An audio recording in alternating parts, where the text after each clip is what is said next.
Welcome back to Wise Guys BBQ Podcast. I'm Charlie, the left side. My best friend Vin Picard, the right side. Big Tony T, Two Smokes, is here. And we got a lot of stuff to talk about with him. And I survived St. Patrick's Day.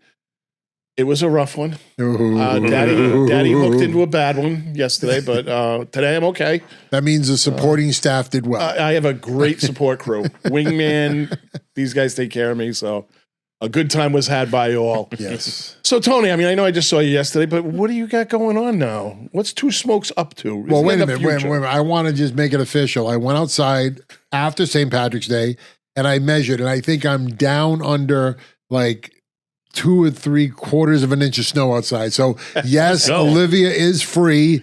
She can be lit up and utilized. So now we are here in the Tony that's good. That's good news. Well, it's Tony season now. That's why Tony's here. He's going to tell us everything he's going to be doing because it is his season. It's awesome. It's time to roll, you know? Yeah, absolutely. And, I was with Tommy the Butcher. You know, if it was a foot of snow, maybe a little more than that. He's a little crazy, a little more too much. But now, again, Olivia's ready to go. Yep. You know, I'm thinking doing some type of, starting off very nice and easy with some type of, 2 to 5 inch brontosaurus steak. Nice. Nice. And, we're going to. No. So is that a reverse sear? What are you going to do on that thing? You're going to are we going to put it in the smoker for X amount of hours, then sear it off on the grill or what? Yeah, I think that might be the best way. That's what I like to do. Yes. You get the smoke. So on the smoke, you get the meat. You get the nice smoke, the flavor. It tenderizes a little bit. And then, you just do the little reverse sear later, bring it up to temp, maybe some butter, maybe some marinade. 3 to 5 inch steak is a big operation right there. Yeah. So we're going to, again, it could be 3, it could be 5, my numbers could be off a little bit. That's a big hunk of animal you're going to. Well, I got to feed at least you 3 and me. Us 3, I mean, we need something at least that big. Yeah, fair enough. I don't want to have to fight these two. For a piece of steak. Also fair enough. I'm done fighting them for a lot. Yeah, when I've done my tomahawks in the past, that's how I do it. And I cheat my tomahawks because I'm not on the smoker with it. I'm usually 250 inside on the oven, and I'll just low and slow that thing at 250, bring it up to about 115 degrees, and then I'll get the gas grill ripping hot, and I go out there and I'm just maybe 3 minutes aside just to char it out and get a nice crust on it, and that brings up that 115 to 125, and then of course you got to rest it, and then there you go, you're ready to go. That's a nice medium rare right there. Yeah, that's a nice medium rare. And you gotta, and truly, you gotta, usually when you do something that big that he's speaking of, you gotta have a couple probes in there if you're gonna run something in the unit or you're gonna do a live hit on it because your bone could be 5 degrees cooler and away from the bone. Yeah, so you gotta make sure you got some good reads on it before you get it out. I mean, you can always throw it back on. My wife tells me all the time she'd rather have it more rare than not because we have tomahawks, you barely finish them, right? Mm-hmm. So now you're reheating them the next day, and she'd rather have something undercooked to reheat than than something overcooked the next day. Yeah. So I think that's the way. That's the way to go. Girl, your wife. I would. Yeah, she's always. So I don't want to get into it. She has her way, but totally different than she's Asian. Asian is small protein, right? 2 to 3 ounces of protein, tons of carbs, tons of vegetables, lettuce wrap, lots of flavors, lots of sauces going on. We're the complete opposite, right? We'll take a potato if you give it to us, but we want 18 ounce, 24 ounce, 36 ounce protein. We'll give put it to this damn Caesar salad out here. Yeah, no, for sure. And that's what I was talking. I was talking to Tony a little bit, and I said, hey, one of the things that I'm trying to do this year, because I'm trying to maximize our cooks, so I'm trying to plan things out if I can. So I said, hey, so there's a list of like national food days, right? Macaroni and cheese day, Taco Tuesday. One of them is garlic. There's a garlic day. So I said, hey, Tony, maybe you should do like a garlic basted steak. Because this way you're going to do it on a skillet. So you can do it ripping on a gas grill outside or a smoker, or you can do it inside. Like if we get rained out or it's 13 degrees again, we can bring it inside and do it on the stove.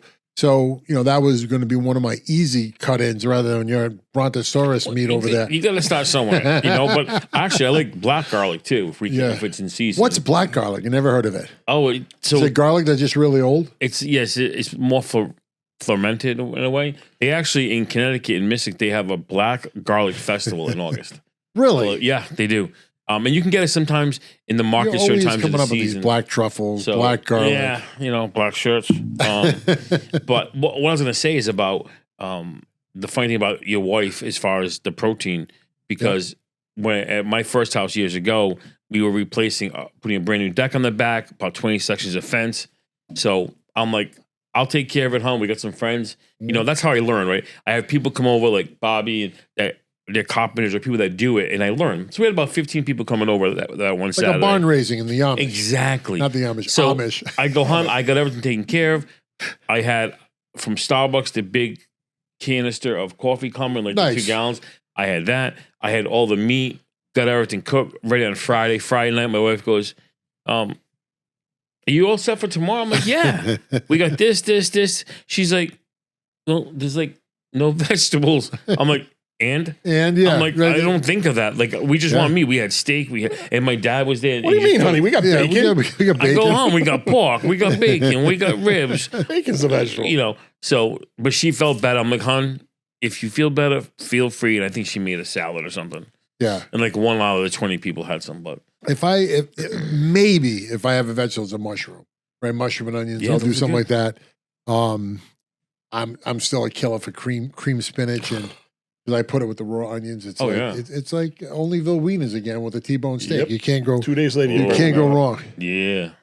Yeah. So there's the a funny whole thing you said. I'm sorry, I didn't mean to, but the funny thing you said that black garlic is. You know what I'm seeing that a lot? Pepperoni pizza. Really? But with black garlic on it. Is it really black? Why is it? Looks like it on the pictures. Yeah. Yeah, because you get the regular garlic, then you got the elephant garlic, which is like a lot bigger. Yeah. And then the black. So it is black. Oh, that's interesting. I've seen a couple of places in Rhode Island. I'll have to see if it's around now. I'm not sure if it's so looking into garlic, stuff, I found a pizza. soup. There was 1,000 heads of garlic soup, cloves of garlic soup, which looked insane. And then garlic everything, right? They're taking the cloves of garlic, they're kind of greasing down the pan, they're rubbing out the meat, and then you're roasting it as well because you smash it on top. I love roasting is I go to an Italian place that does that all the time. They come out, they give it to you with your bread. Oh, yeah. So you have the roasted It's nice garlic. and mushy, and you just... Well, it's soaking in olive oil. It's a soaking, garlic that's nice and roasted, sitting in a bowl of olive, and you don't know what to do. You eat it with a fork. We could do something like that as a little spin-off to go along with the steak. Yeah, no, for sure. Maybe smoke the garlic. So that's March, April. What month are we in? Are we in April? No. We're in April, right? March. We're in March. Yeah. April 2nd is National Peanut Butter and Jelly Day. And Tommy did do a peanut butter and jelly rib last year. I remember that. But I don't think he did it for that month. I think he just read it out. National Garlic Day is April 19th. So that's just that week, right? That week. So they put it on a Sunday and you can celebrate it any day during that week. For those weeks. And they put a bunch together. April 1st, like this is what you have to pick from. Obviously, it doesn't transcend the barbecue, but the first is sourdough bread. Second is peanut butter and jelly. National Burrito Day is the 7th. Cheese Fondue Day is the 11th. Grilled cheese is the 12th. We're talking about that's when we're going to do the brisket grilled cheese. Tommy last year did his hot dog grilled cheese. Peach Cobbler Day, National Pecan Day, National Garlic Day is the 19th, and then Cheddar Fries Day. So, the 3 things that I noted down that I kind of translated to me for cooks easily was the smoked brisket grilled cheese, the garlic butter steak, and the barbecue burrito. So, you can screw around with those as much as you want.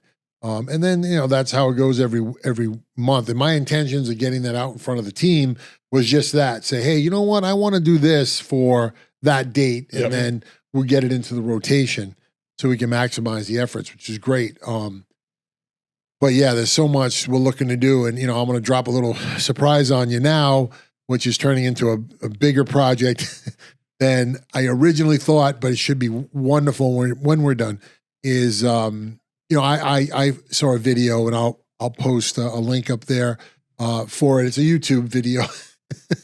You're not supposed to look. Look at the grouse. Look at the grouse. It was a YouTube video that had like 5 Michelin restaurants cooking steak in different ways. And some of it was really weird. They had this, I think he was Japanese, and he did this Wagyu piece of a filet, and then he kept coating it and dunking it and treating it in different Wagyu tallow. So he would, and so when he ended up cooking it, it looked like what's those Danishes you get with all the friggin' swirly icing on top. It looked like that, and it was just amazing. Danish. What's that? Danish. Yeah, Danish, and it was like that of meat, and I was like, that's just amazing. I can only imagine what it tasted like. But one of the cooks that I loved, and I used to do this. I used to take a gas grill. And I used to dump in a bunch of wood charcoal. I would get the wood burning, and I'd shut off the gas. And once it was white ash, I would throw my steak right on top of the charcoal. I wouldn't put a grate. And I love that, white ash burn on the end of a steak. So what do you do? Wash it off after? You just shake it. And it comes right But off. yeah, because like while everything's heating up, I'm cooking my steak like low and slow. Then once I get it to temperature, I just pop a grate off and go. Ksh. So anyways, one of these cooks was like that, but they were doing it on Santa Maria. So I was like, you know what? That's it. That's my next investment. So I'm getting it on order. I'm getting it in.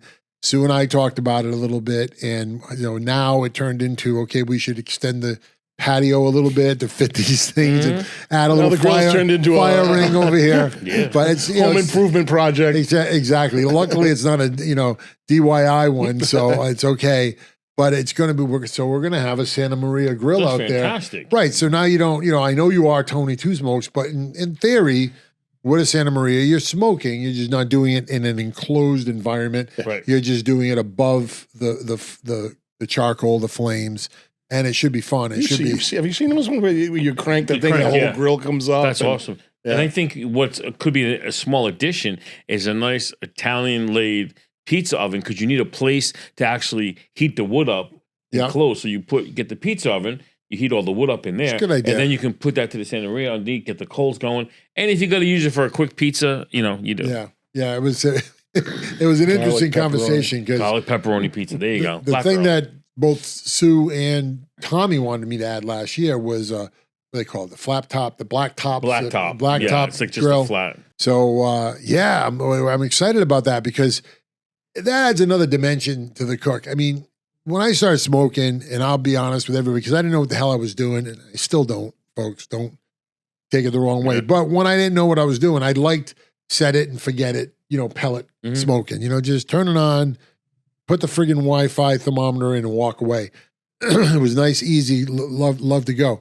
But with the Santa Maria, it's the opposite. I mean, you create the fire in the firebox, and that thing drops down its embers, and you have to take those embers and spread it out, and then you got to get hot where you want it hot, and you got to bring the grill down where you need it, and there's just so much going on in the cook. It's fun. It's different. So I'm dying to try it, and it should be a lot more activity. A lot more toys to play with. Yeah, exactly. You want to slow it down. You just crank it up and get away from the heat a little bit. Like you feel more involved. Like when I used the pellet smoke, I used to live it. It's great, but you're right. Set and forget it. Right. I always used to get the wood, every couple hours, figure it all out. And like to me, is it more work? Yeah, but it's like that's why I'm doing it. Like I enjoy that extra work and So my first where I started was I used to do pig roast, and I used to use what is known as the La Caja China. The China box. Yeah, it was called. It was basically invented by the Chinese laborers that would work on the railroads back in the day, and they would cook. And it was a timber wooden box with aluminum lining. That's where it was like a reverse oven, if you will. You put your food in that box, and on top you had an aluminum pan, and you'd put your charcoal, and you would, as long as you did good ash management, because that was a whole trick, right? You couldn't figure out the first cook, but I got on it. If you layer the ash and your coals aren't heating up, so you have to constantly pull the coals, get the ash off, relayer your coals, because, you're cooking that pig 12, 15, 18 hours. But we used to put about a 60, 70-pound pig in that box, and it would come out tremendous. It was just great. We'd start it on his belly, we'd roast its back, we'd flip it.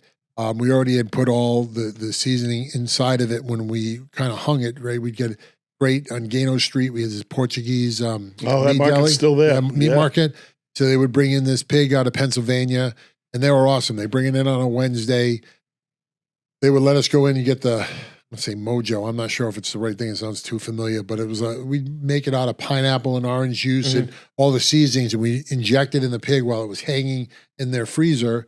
Wednesday to Saturday. Then we would go in Saturday, pick it up, take it out. And that's how I did it. And that was a lot. That was a lot of work, right? Because you're constantly, you're going after those charcoals. But now I'm on the other side and I want to try some funky stuff. So we're going with the Santa Maria, and I forget the name of what they call the attachment that kind of looks like a clamshell that would hold your ribs or something on an angle on the side. It's a different name for it, but it'll have that attached, and that should be fun. So we're gonna have some good times with those grills. Yeah, you're gonna love that one. It's funny. We were talking about this kind of grill like. At the very beginning, we started this thing. Well, you started it. You knew somebody out west. We started with the picanha, and then what did they grill it on? And we were like, I'm like, Vin, what kind of grill is this? And he's like, oh, that's a Santa Maria grill. And so this goes back quite a while to the beginning. We had back to our blog. We used to have articles on it. I wanted to talk about now that Tony's here because Tony's the one who turned us on to it, and I want to hear from him in a little bit, so I won't talk long, but. Tony came in one probably the first one, if not one of the first episodes we did with Tony, and he brought in this supersada. So if you folks don't know what that is, basically think of pepperoni. It's a form of pepperoni or a salami. It's a cured meat that's it's dry, right? It's like a dried sausage. Exactly. Right? Yeah. Well, it's cured, so there's a science to it. And this is what scares me because I've always wanted to do this. I made my own sausage. I love making my own sausage. Barbecue guys, they do that, right? Try different flavors, you case it out, and you cook it. And that's like being normal. But, with the supersada, the dried meats, there's no cooking involved, right? So now it becomes a science. There's a certain amount of nitrates you're putting in these things.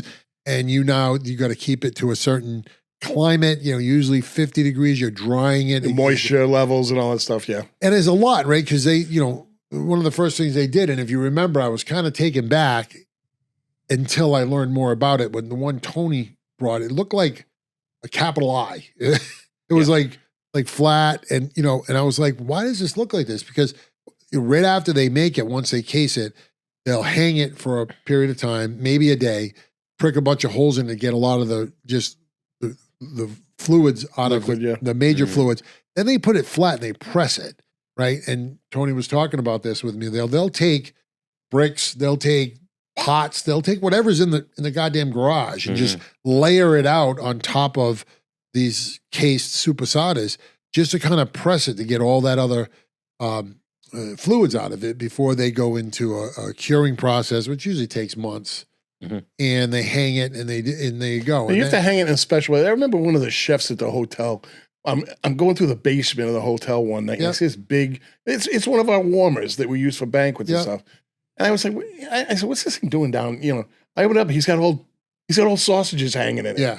And I don't know if it was he liked it because the box was like airtight or something. I don't know. But. Yeah, you want it to be in usually obviously a dry climate, but mildly. You don't want it cold, right? You don't want it in a refrigerator. You want it somewhere around 50 to 60 degrees because you don't want it hot. I've seen people do it in attics, but the attics have to be really well ventilated because you got to remember the time of year they do this. The reason why they do it is they have usually summer's over, they have all their growing season over, they got a ton of cattle, ton of pig, and they're slaughtering all these animals. There's no way to keep all this stuff back in the day on ice, all things. So they would dry it, and they would dry it wherever they could. And a lot of times it was attics because in an attic you won't, it's cold because it's New England. But it's not freezing, so it would be okay. But to your point, a lot of times it's basements. They do it as well. The people that do this have drying rooms. I mean, it's no joke, and it's usually a good flow of air that's going through. But you told me, and the reason why I wanted to ask you was how I bumped into this again was on PBS. There's a show. It's actually called Soupy, and it's a family, and it's this guy doing a documentary on this family who he used to make it as a kid in this family. That's all they do from generations right back from Italy. And they do it like in their neighborhood. There's another Italian family that does it as well. So in different regions, so there's different recipes and different processes. But so it's called Soupy. I'll put a quick snip of it up on this video. If you get a chance, it's on PBS all the time. You can, if you want to pay the donation and buy it, you can get the DVD or the download. But if not, you can just watch it on PBS. It's super interesting. But the whole time they were telling it was about this Johnston family. And you told me the one you brought us that day was from Johnston. I'm like, so I bet you this guy, Tony knows this guy. I'll have to check out the video tonight, but it could be. Yeah. No, check it out. It's on PBS. It's called Soupy. I thought watching the first time, I thought it was about soup. I love soup. I gotta learn. This guy Johnson making soup. I want to know about this. I'm like, this is soup asada. This is not soup, right? But it was fantastic, and I would love if I could. I would never. This is like different from other things I do. I watch YouTube. I think I know it all. If I don't, I got my wife. Yeah, so I want to. I'm dying to know if you know these people that do the soup asada, and if I had somebody like that, either I could go there and watch it for a season, or have somebody who's done it before. I would love to try it, but I'm not going to do it by myself. No, I already told him last year that I wanted to be involved when they do it. Yeah, so he already knows, but I'll reach out to him again because it be in a little bit. But yeah, they do just as you say. They roll it in the the logs. They hang it for a little while. Yep. And then they fly it. And this guy, he actually makes his own homemade wine. So they have on the tables, then like plywood. And then if you haven't seen people make homemade wine, it's a jar. Holds about big jug. 40, 50 gallons of wine. Yeah. And they put the jugs on top of all of the tables. And they leave it pressed for a while. So it comes out, about maybe an inch. Yeah. And then they hang it. Well, they hang it before as well. They hang it in the beginning for a while, and then they press it. And then they hang it, and then they vacuum seal it, and it's done. And then it's just in a normal, it can be in the refrigerator, it can be in your closet, just nothing really hot. It can just sit anywhere, really. Right. Is that something you can reconstitute? You don't have to. Huh? You don't have to. No, that's what I'm saying. But is that like you throw it in? If you throw it into something you're cooking, you can't make like a sausage grinder. Yeah. You can't. No, you have throw to that eat in your it like minestrone, and it's going to come back to life a little bit. No, but you could depending on the recipe you use, you can make it kind of like a kielbasa. Sure, kielbasa is the same way. So if you want to make it to fry with eggs, you can. You don't have to eat it just sliced. As it is. You could make things with it, right? What the hell was it? Tommy made a steak pizzaiole. And part of the pizzaiole part was onions, pepperoni, and then we had the pieces of he had a tenderloin that he butchered down. And the steak was great and everything, but the best thing, John will tell you, it was the pepperoni coming. I was sitting there fishing the pepperonis out of the onions going, oh my God, right? So that could be a soup asada, depending on what kind of flavor. Usually a kielbasa is salty that you're going for. Yep. The soup asada could be a little more spicy, right? And that's really all it is. It's a different kind of paprikas. They'll put some red pepper in there, but it's not like some of the Asian sausages I had where they're putting jalapenos in there. They're putting some real strong spices in there. This is not supposed to be like this. It's supposed to be warming, rather than holy shit, scalding. What did I just eat kind of a thing. But boy, is it a process. And I love stuff like that because it reminds me of my parents' generation. And, they, maybe not so much them, but their parents' generation, my grandparents, they did it out of necessity, right? They did it because they had one fridge in the house, maybe, right? Or they had, so now you just do it out of like hobby and love. Kind of a thing, and boy, do I love my food. Mm-hmm. You had the same thing. Right? Your dad was always cooking. Oh yeah, we always had 2 or 3 fridges and freezers in the house. Yeah. Kitchen upstairs, in the kitchen, then the basement, another kitchen. So yeah, that's where you get it from. We grew up having it. Yeah, always multiple kitchens, and I love it now. It's like it's so hard to explain. Like I tell you, I love to cook, but I tell everybody I love to cook because I got to eat it, and that's why I'm a very impatient chef.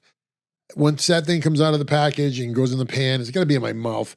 So I'm flying through the process, and I'm, different from the butcher who layers out his flavoring and he builds different things, right? He's a food his profile. I'm building my flavor profile. Absolutely, guys, absolutely. But now it's like, we do things so much different. We go to Costco, we buy the big forms of food, we put it in the freezer. We sit on a Monday. Hey, what do you want to have Sunday? And we pick what we're going to have because I'll put it in the fridge out of the freezer on Wednesday to let it defrost, right? And I'll go to the market on Thursday to buy all the what ifs, and then we cook on Saturday, Sunday. No, but that must have been a blast growing up with your dad like that because, it doesn't. I like people that can cook where like the cooks don't affect them. Like me, I'll go like, oh, I never made that before. Oh, I don't have that, around the house, and I don't know what to do. But the people that just go, yeah, I got something in the box. We'll figure it out. I love when I used to watch Food Network. and they do like chop them and be a mystery basket. I'm Yes. like, I would love to do that. Yeah. Like, because you're like, it is what it is. Just have fun. Yep. Something will be cooked. It might be good. It might be bad. So whatever's in your basket is you have no idea, and then you have to pull it out and just use your head. Like 4 ingredients or 5 ingredients that you have to use, and then you got a kitchen of a pantry of stuff. But maybe we should do that to Tony Two Smokes sometime. Tony, here's your basket. What are you going to make out of it? We wanted to do that with Andy because Andy was that kind of a clever guy. Yeah, you know what I mean? A lot more clever. Because we were going to say, oh, he's going to come down. And he asked, like, what are we going to cook? And I just looked at Charlie and go, hey, we shouldn't tell him. Yeah, say, fridge is right there. You figure it out. Oh, and let him just go at it. Of course, we put some stuff in there. Yeah, not give him empty fridge, but, let him have to think about it rather than plan on it. But I think it's the creativity, that I love to cook because it's like, I know what I like, and not everyone likes as hot or as mild or whatever. But I think just knowing that I like food, whatever I'm going to make, it's going to taste good at least to me. Right. No, that's and generally someone's going to like it. So it's just to me, it's relaxing to get out of my day job. Yep. Like as you know, I'm a swim coach. That's all done for the season. The team did great. And it's like, now it's time to that's like my relax. Yep. I enjoy that. No, 100%. So like I said, it was a great St. Patrick's Day, but right on the back of that, yes, we've got St. Joseph's Day coming up, the feast up on the hill. And your favorite thing about St. Joseph's Day is what? Zaplas. There we go. There you go. And there's so many kinds. I love the traditional. Yeah. But there's, like 6 I remember there was like one flavor. There was only one. With a cherry on the top. There was one. Now they call that traditional. Yeah. Because you can get fried. Yep. There's pistachios, all kinds now out there. Where do you go? The what do you like? ones, where to get them? Yeah, where do you guys go? I don't know. I mean, if you go to any older bakery, they're making it with, from scratch. I'm going to say, like, they're not cutting any corners. There is a famous one in Johnston that, has been around for a long time, makes the most. He actually had some scary times at one point because he was overproducing. So he didn't have the environment, keep everything as fresh as he wanted to. But regardless, to Tony's point, that now they add flavors, right? There's like the Irish cream one, there's the pistachio one, there's chocolate mousse one. I saw one online today, a limoncello one. Yeah, see, there you go. I'm like, that's new. Interesting. Yep. So that's like, piques my interest. I love lemon. You like lemon? You guys, I got my favorite dessert. I love limoncello. I don't like limoncello to drink, but like my favorite dessert now is a lemon square. Yeah, I'll have a lemon square. Now that I'm a little older and pre-diabetic, lemon and cinnamon. That's my two things. Rather than lemon, one of the best lemon squares I've ever gotten on the go is at a Honeydew. Really? Cranston. Cream. This is the real lemon. It's about 1.5 inches thick. Yeah. And they do apple squares too. Oh yeah. Which is just as good. But when I go there, I'm like, I walk in, I'm like, I want a lemon square. Yeah. Or the fig. Yeah. And they're like, we're out. And I leave. You want anything else? No, I came for lemon square. Yeah. They're fantastic. Yeah. So on Joseph's Day, I don't know if I told Tony this story. I know Chip knows, but I have a brother who passed. His name is Patrick. And he was, obviously going to be born around St. Patrick's Day. That's why he got Patrick. But it was going to be St. Pat's or St. Joseph. It was going to be Patrick Joseph or Joseph Patrick. So that's why I always look forward to St. Joseph's Day afterwards. And doing this show, I looked into what the hell, why do we even have St. Joseph's Day? And what was it? It was the because he's a legend for saving everyone from a Sicilian starvation famine. and what bean was not the lima? The fava bean. Fava bean, right? He discovered the fava bean in Italy. When nothing else would grow in Sicily, he was able to grow crops up to 80% of the land with this fava bean, which I guess has more protein than eggs. Yep. More iron than a spinach or leafy green, and he saved the race. And so I don't know how this translates down to the Zapla, but he definitely one of the things they honor him with is when you see like statues of Saint Joseph, you'll see it with around a table setting. They'll have food on the table because he provided the food. I don't know how it got the Zaplas, but yeah, no, I thought that was interesting. I was like, I never knew that story. And for you guys that are like non-Catholic, like this Saint Joseph they're talking about is like the Joseph, like Mary, Joseph, and Jesus. That's Saint Joseph. Yeah. Yep. Okay, it's not a guy that came a lot later, or that's the guy they're talking about. Right. Yeah, Jesus' stepdad. Stepdad or today's father. terminology. Yeah. Yep. But what I thought was interesting, and I couldn't figure this out because I was watching, like obviously watching some of the stuff St. Joseph's.